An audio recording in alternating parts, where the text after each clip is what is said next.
Hey, welcome folks. Sorry if that's not coming through on the camera yet. The recording. There it is, I think. So welcome to Planescape Torment. I wanted to do this just to scratch my isometric RPG itch while I'm doing Fallout 3. It's like, FPSs are great and everything, but I did really enjoy doing Fallout 1. And this is actually also by Black Isle. A lot of the same people worked on this that worked on Fallout 1 and 2.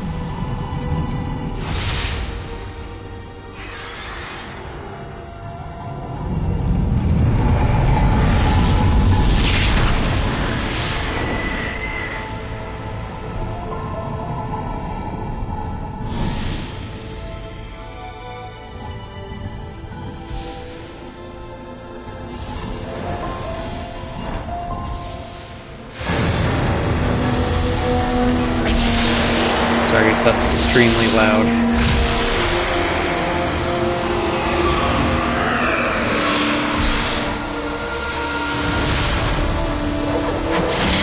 Sorry, I should have at least turned it down so it wasn't picking up on the mic.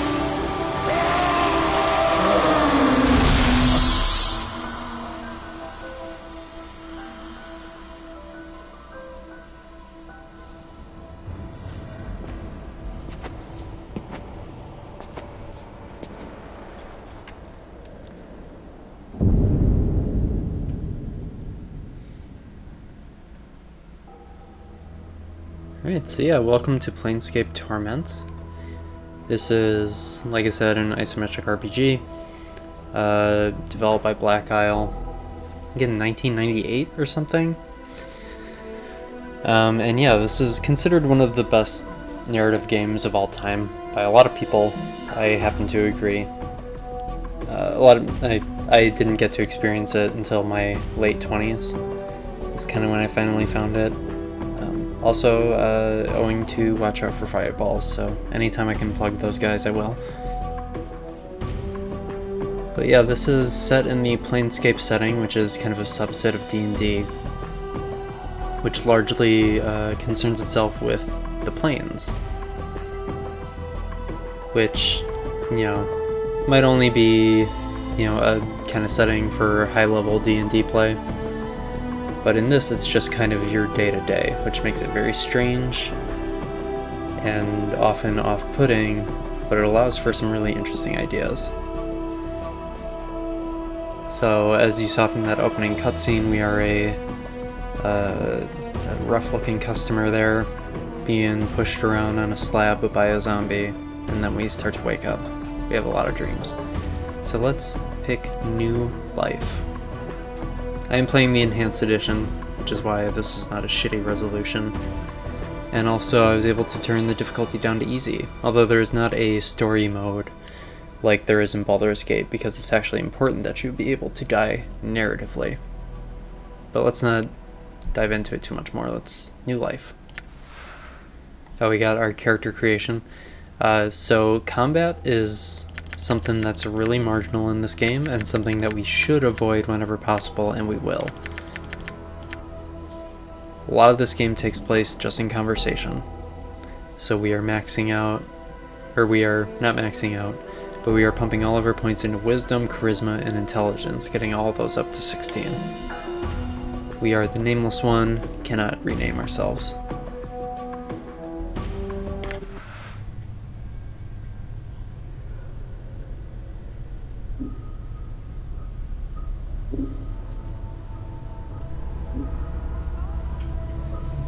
Hey, Chief. You okay? You playing corpse or you putting the blinds on the dusties? I thought you were a deader for sure. I'm gonna turn him up. I think that might be a little quiet. I can do that from the in-game menu though. I'm gonna do voices here, and it's gonna be embarrassing. But nobody's watching this, so that frees me up here. Maybe Reed is. Hey Reed, if you're watching this. Maybe Katie. Hi Katie. Who are you? Who am I? How about you, Stott? Who are you? I don't know. I can't remember. You can't remember your name? Huh. Well, next time you spend a night in this burg, go easy on the bub. Name's Mort. I'm trapped in here too. Trapped? Yeah, since you haven't had time to get your legs yet, here's the chance. I've tried all the doors, and this room is locked tighter than a chastity belt. We're locked in where? What is this place? It's called the mortuary. It's a big black structure with all the architectural charm of a pregnant spider. The mortuary? What? Am I dead? Not from where I'm standing. You got scars aplenty, though. Looks like some Burke painted you with a knife. All the more reason to give this place the laugh before whoever carved you up comes back to finish the job. Scars? How bad are they? Well, the carvings on your chest aren't too bad, but the ones on your back... More pauses. Say, looks like you got a whole tattoo gallery on your back, Chief. Spells out something. Tattoos on my back. What do they say? Heh, looks like you come with directions. Mort clears his throat. Let's see, it starts with... I know you feel like you've been drinking a few kegs of Styx wash, but you need to center yourself. Among your possessions is a journal that'll shed some light on the dark of the matter. Farad can fill you in on the rest of the chant, if he's not in the dead book already. Farad? Does it say anything else? Yeah, there's a bit more. He pauses. Let's see, it goes on. Don't lose your journal or we'll be up the sticks again. And whatever you do, do not tell anyone who you are or what happens to you, or they'll put you on a quick pilgrimage to the crematorium. Do what I tell you. Read the journal, then find Farad. No wonder my back hurts. There's a damn novel written there. As for that journal I'm supposed to have with me, was there one with me while I was lying here? Nah, you were stripped to your skins when you arrived here. Besides, looked like you got enough of a journal penned on your body. What about Farad? Do you know him? Nobody I know, but then again, I don't know many people. Still, some Burke's gotta know where to find Farad. Once we get out of here, that is. How do we get out of here? Well, all the doors are locked, so we'll need the key. Chances are one of the walking corpses in this room has it. Walking corpses? Yeah, the mortuary keepers use dead bodies as cheap labor. The corpses are dumb as stones, but they're harmless, and won't attack you unless you attack first. Is there some other way? I don't want to kill them just for a key. What, do you think it's gonna hurt their feelings? They're dead! But if you want a bright side to this, if you kill them, at least they'll have a rest before their keepers raise them up to work again. Well, alright. I'll take one of them down and get the key. Well, before you do that, arm yourself first. I think there's a scalpel on one of the shelves around here. Alright, I'll look for one. One last thing. Those corpses are as slow as molasses, but getting punched by one of them is like getting kissed by a battering ram. If they start getting an edge on you, remember you can run, and they can't. Use it to keep some distance if you need to recover.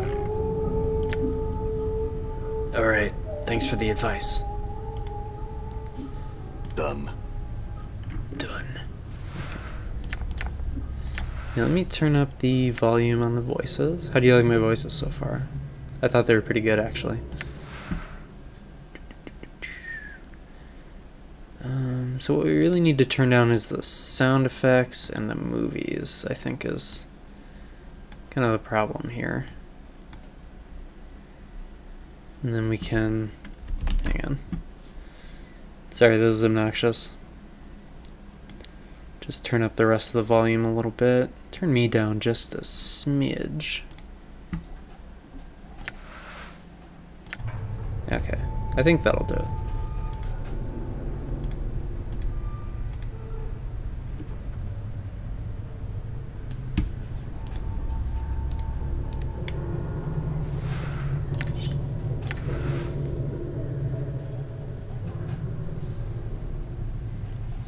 Alright, you found the scalpel. Now go get those corpses, and don't worry, I'll stay back and provide valuable tactical advice. Maybe you could help me, Mort. I will be helping you. Good advice is hard to come by. I meant helping attacking the corpse. Me? I'm a romantic, not a soldier. I just get in the way. Alright then. Time to introduce these corpses to the second death then. So better go ahead and equip my scalpel. I think it's this zombie. Zombie worker. This corpse stops and stares blankly at you as you approach. The number 782 is carved into its forehead, and his lips have been stitched closed. The faint smell of formaldehyde emanates from the body. Examine the corpse to see if it's carrying a key. This corpse looks like the one with the key. It is holding it tightly in its left hand, its thumb and forefinger locked around it in a death grip. It looks like you'll need to hack the corpse's hand off to free the key. I need that key, corpse. Looks like you're not long for this world.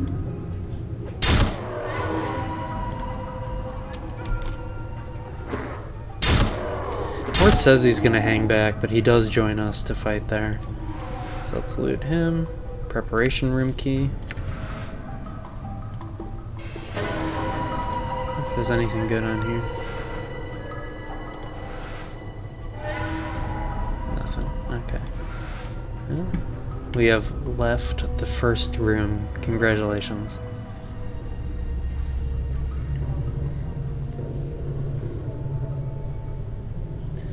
Psst. Some advice, Chief. I keep it quiet from here on. No need to put any more corpses in the dead book than necessary. Especially the femmes. Plus, killing them might draw the caretakers here. I don't think you mentioned before. Who are these caretakers? They call themselves the Dustmen. Can't miss them. They have an obsession with black and rigor mortis of the face.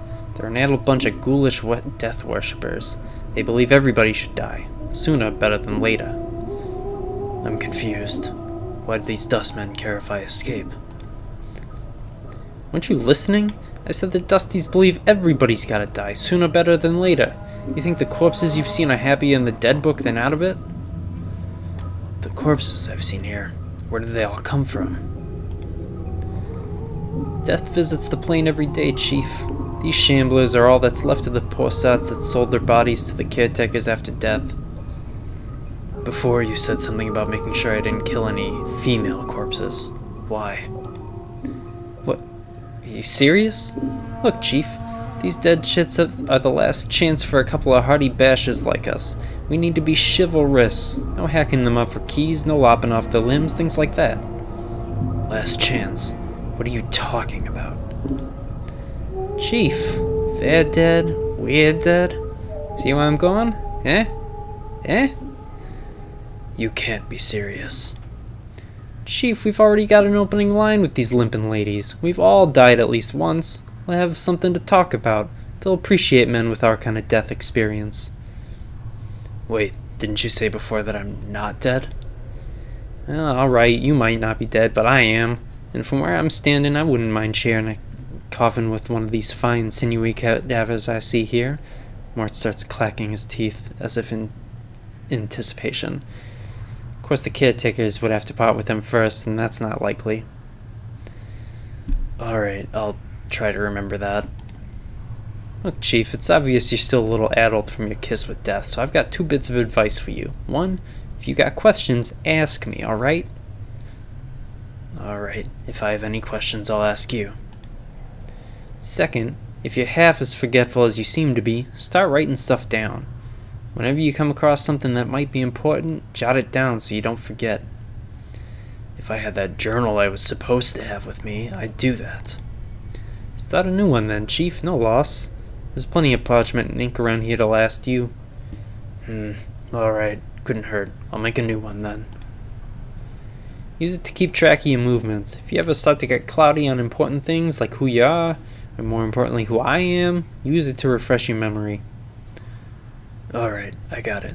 Let's go. Updated my journal. Yeah, the first time we've updated our journal.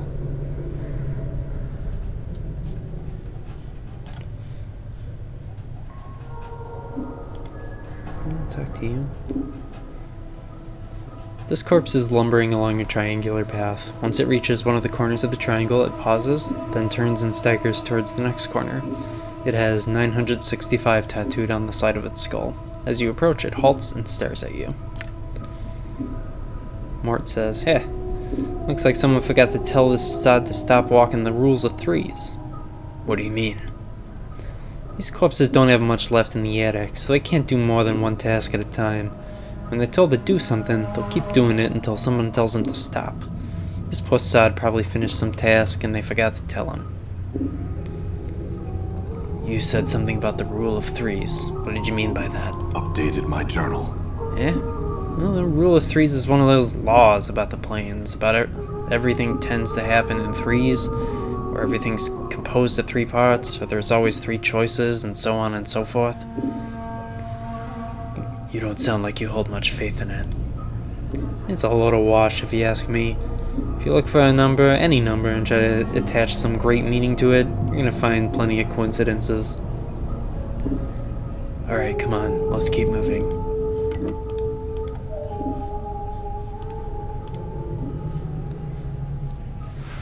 I'm gonna need to keep water or something here with the nameless one's voice. Okay, let's read this journal. Receiving room log book. This huge logbook lists mortuary procedures in a tight, crabbed script. All shells delivered to the mortuary are to be delivered to the receiving room and logged with the scribe on duty before being embalmed or cremated. The records are to be checked to determine if the shell is one of the contracted, and if so, do not prepare the shell. Move the shell to one of the preparation rooms, contact the scribe on duty, and notify him that a contracted shell is to be raised. Be certain that a shell is thoroughly stripped of its possessions before being sent to the preparation rooms. The contracted workers are intended for simple manual labor and do not have the capacity to search and strip a shell. The faction is not responsible for any possessions lost or items stolen by collectors who may have brought the shells to the mortuary. The shell's possessions are to be stored in the receiving room until an initiate can be sent to claim them. Please catalog all possessions in the logbook. Following this list is thousands of entries of bodies that have been sent to the receiving room. As you flip through the rest of the book, however, you notice the last page has been cut out.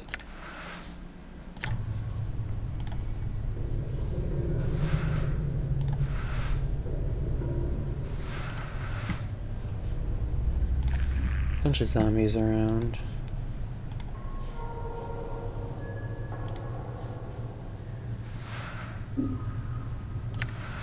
And there's this gentleman in a nice chair named Dahl.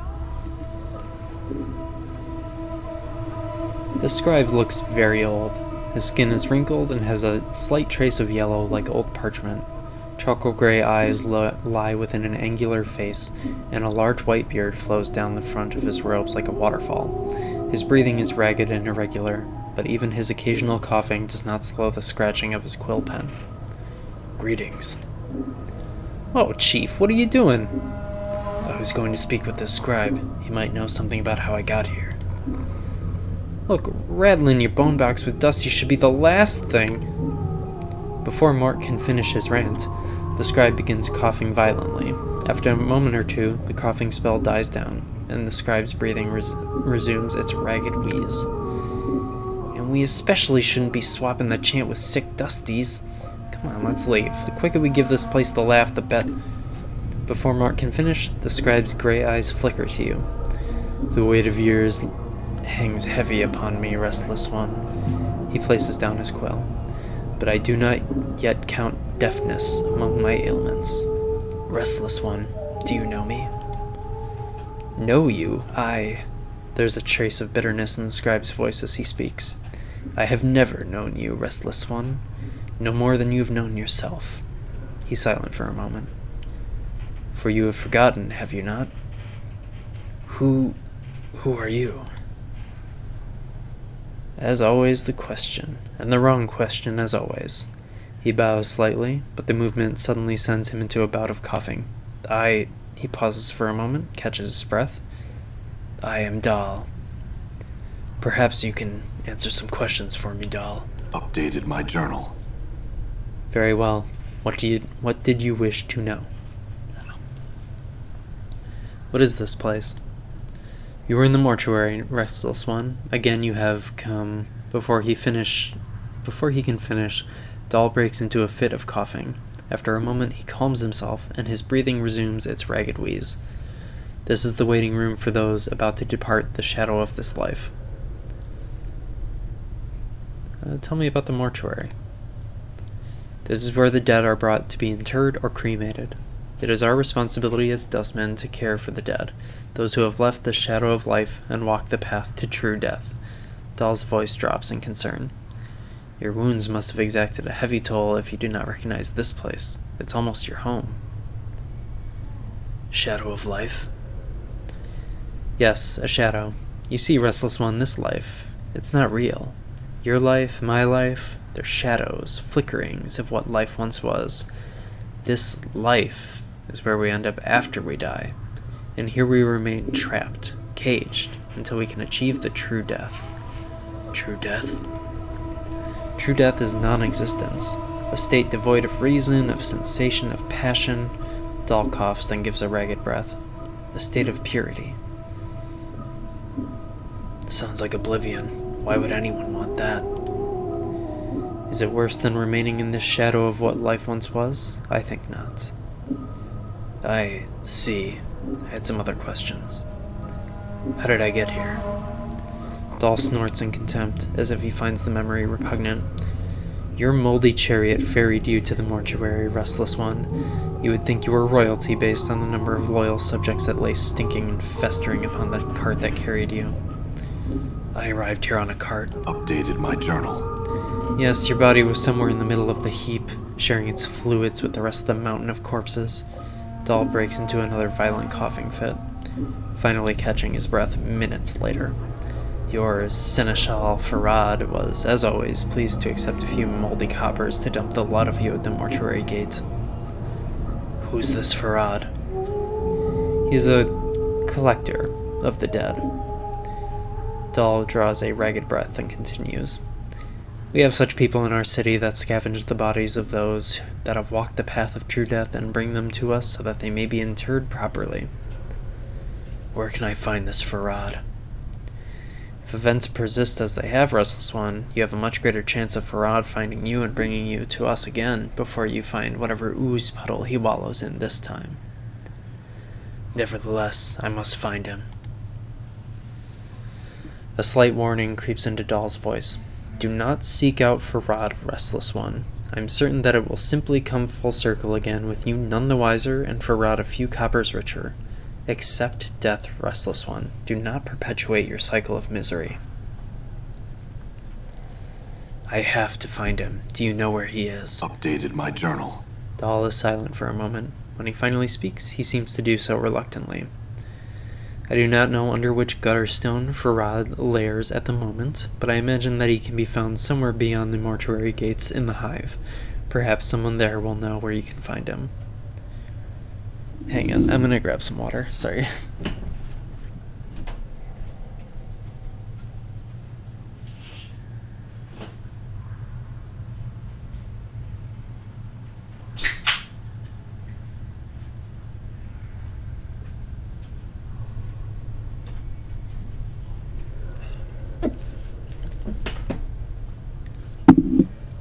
That's better, okay. Doesn't sound like you like Farad much. There are some I respect, Restless One. Dahl takes a ragged breath and steadies himself. Farad is not one of them. He wears his ill repute like a badge of honor and takes liberties with the possessions of the dead. He is a knight of the post, cross-trading filth of the lowest sort.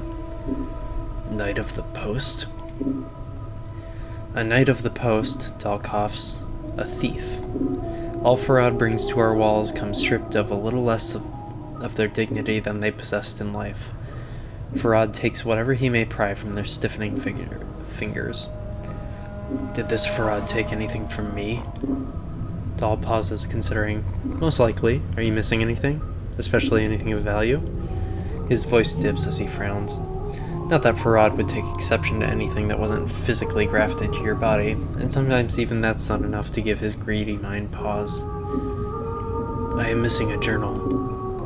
A journal? If it was any value, then it is likely it lies in Farrad's hands. I see. Had some other questions. Can you tell me how to get out of here? The front gate is the most obvious exit. They will not let anyone other than dustmen pass. Dahl breaks into a ragged cough, then continues. One of the guides by the front gate has a key to it, but it is unlikely he will open it for you unless you are extremely persuasive.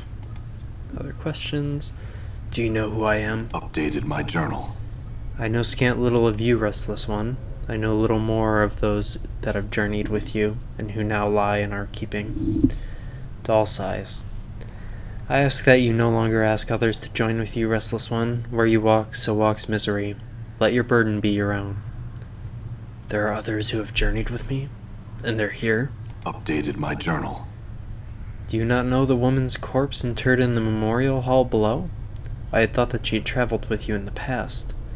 Dahl looks like he's about to start coughing again, then catches his breath. Am I mistaken?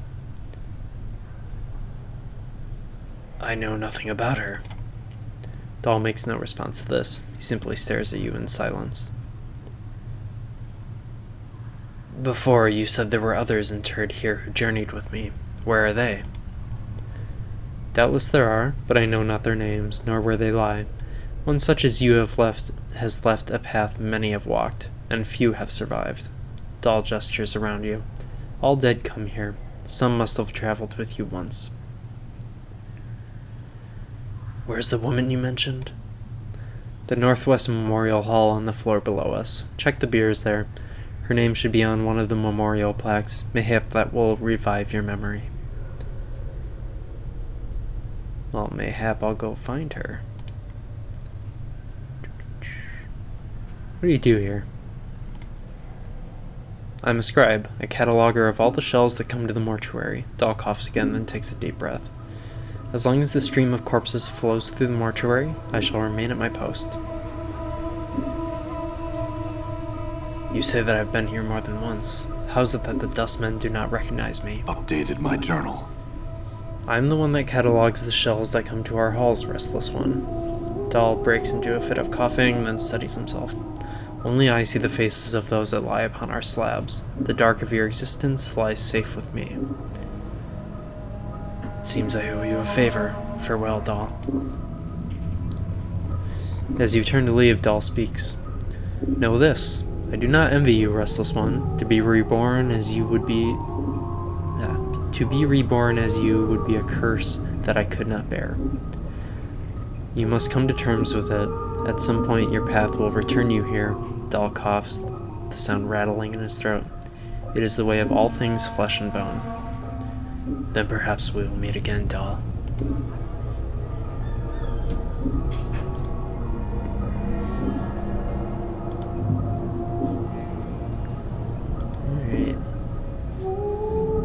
So we have a lead on Farrad. We're gonna have to get out of the mortuary first, though.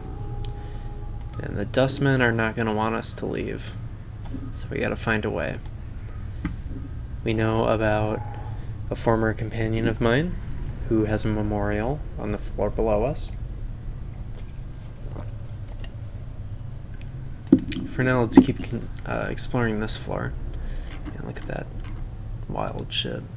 The stench coming from this corpse is truly nauseating. Someone split open this man's chest and has yet to remove the internal organs.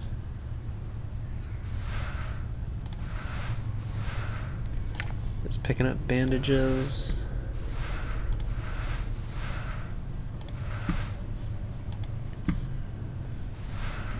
Other things. There's a couple of things that I absolutely want to do while I'm here in the mortuary.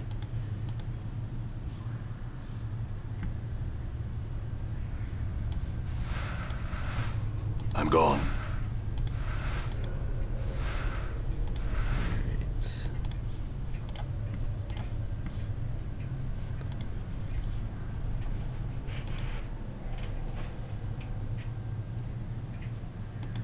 Let's talk to you.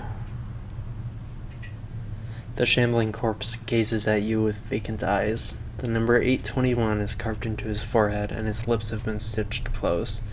The faint smell of formaldehyde emanates from the body. So, seen anything interesting going on? As you address the zombie, it blinks in surprise. Eh? What? Why are you disguised as a corpse? Updated my journal.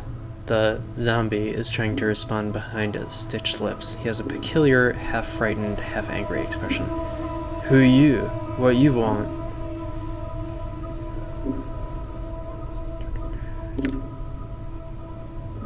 I'm looking for a way out of here. Can you help me?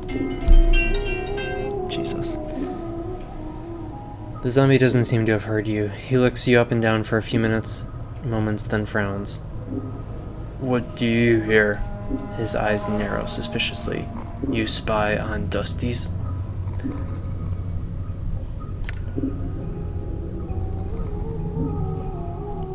Why don't you tell me what you're doing here before I call the guards?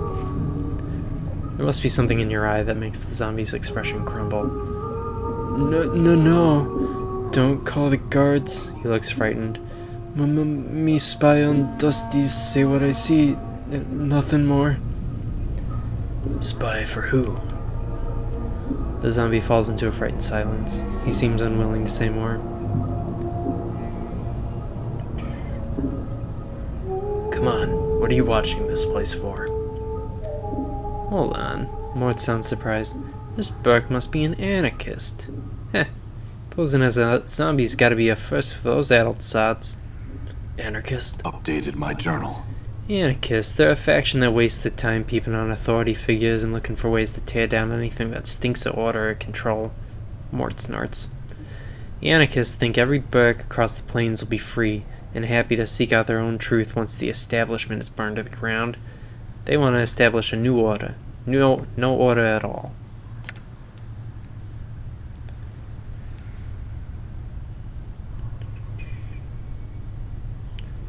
That seems pretty contradictory. Zombie is watching you fearfully. He's still silent, but something in his expression tells you Mort's guess was right on the mark. The anarchists, huh?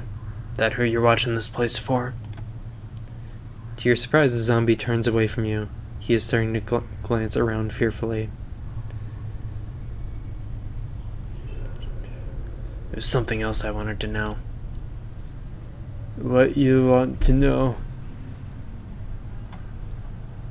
How can I escape from here? The zombie grunts. You can escape through portals. He waves his hand. Poof. Portals? What portals? Portals. The zombie waves his hand around the area. Portals everywhere. Can you show me one of these portals? He's silent for a moment, then nods slightly, as if in understanding. Why should I help you?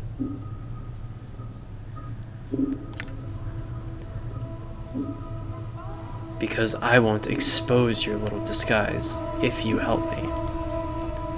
He looks you up and down as if wondering if he can take you, stares at your scars, then decides against it. You can escape through portals. Portals? Can you show me one of these portals? The zombie nods. You want out? Go to arch on first floor, northwest room. You need finger bone, shape of crook. He holds up his index finger and bends it into a crook. When you have key, go to arch, jump to secret crypt, and can escape from there. Secret escape route. He nods eagerly. You can rest there. Crooked finger bone. Where am I going to find one of those? Updated my journal. He shrugs. Must be one around somewhere. Look in storage room on upper floor. Maybe there. Very well. I'll check upstairs for this crooked finger bone, then head to the first floor to one of the arches in the northwest room. Got it. Alright, we know how to get out of the mortuary now.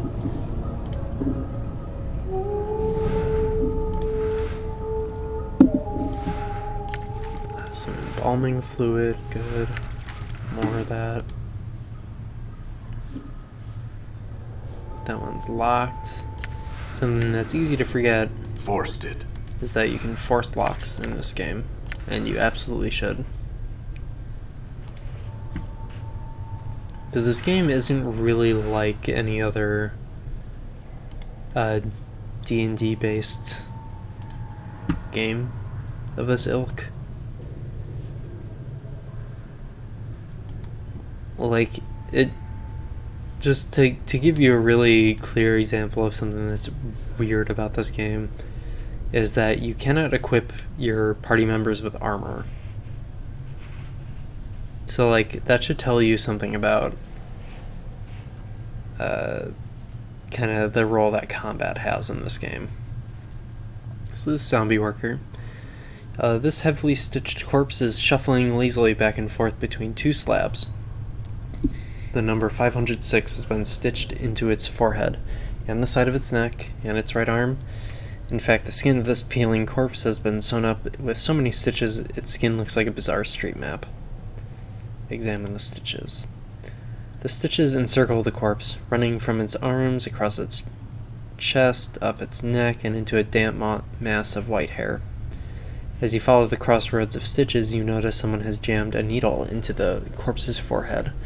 The needle is attached to a thread stitching up the side of the skull. You could probably unravel it if you had something to cut the thread. Cut the stitches with your scalpel, then pull out the needle and thread. You slice the thread neatly with the scalpel, then pluck out the needle and pull the stitches out. As you do, the skin covering the forehead peels back to reveal the corpse's chalk-white skull, where, to your surprise, the number 78 has been chiseled. Seems you got two different designations there, corpse. The corpse stares straight ahead, oblivious. Leave the corpse in peace. Alright, and let's talk to Iveen before we end this first episode. You see a slight young woman with pale features. The sunken flesh around her cheeks and neck makes her appear as if she's starving. She seems intent on dissecting the corpse in front of her, prodding the chest with a finger. Greetings. The woman does not respond. She seems too intent on the body in front of her.